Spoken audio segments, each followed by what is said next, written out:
Ratna for sharing that insight. Thank you very much.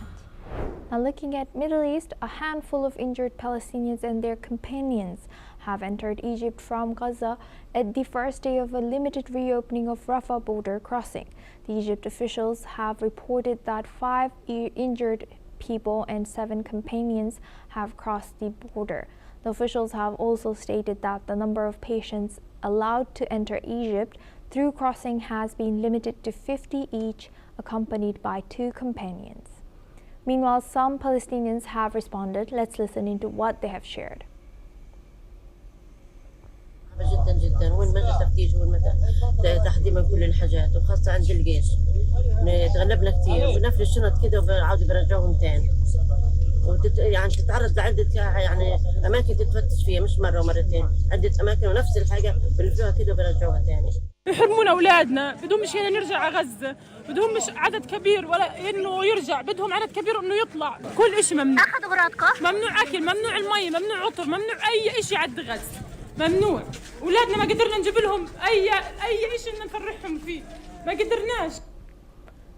Now we welcome back Professor Rohan Gunratna. He joins us live from Singapore. Thank you very much, Professor, for staying with us.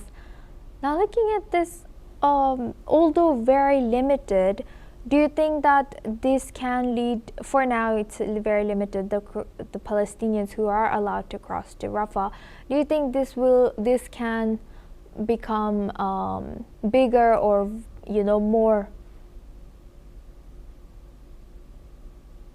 I believe that the movement across the Rafah border can be a very good confidence building measure, because eventually there have to be peace between the Palestinians and the Israelis, and there has to be goodwill between the Israelis and the Arab countries, especially Egypt.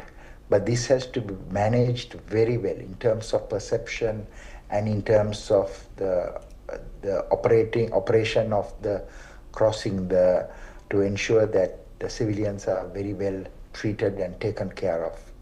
So the clip that you shared with your viewers is a very good indication of an opportunity both for Israel, for Egypt, as well as for those authorities in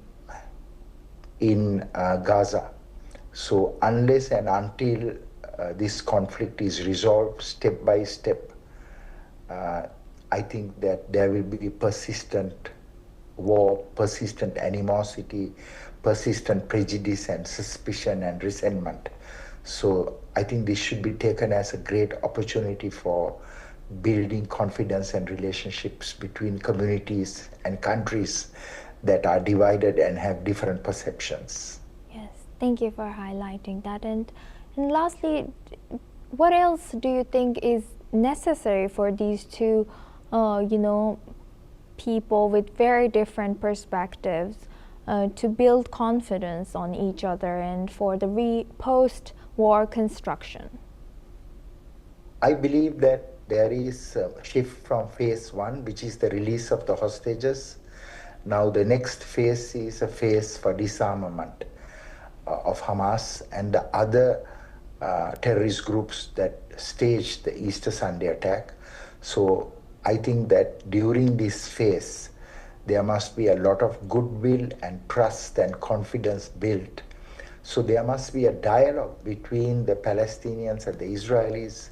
There should be a dialogue between the Israelis and the Egyptians. Of course, after the October 7th, 2023 attack, that goodwill has eroded and animosity has peaked, and this is the right time to build that relationship, to build that goodwill, a people-to-people relationship. It's not only states, but build trust between communities, and there should be some movement in that direction, because not everyone is a terrorist.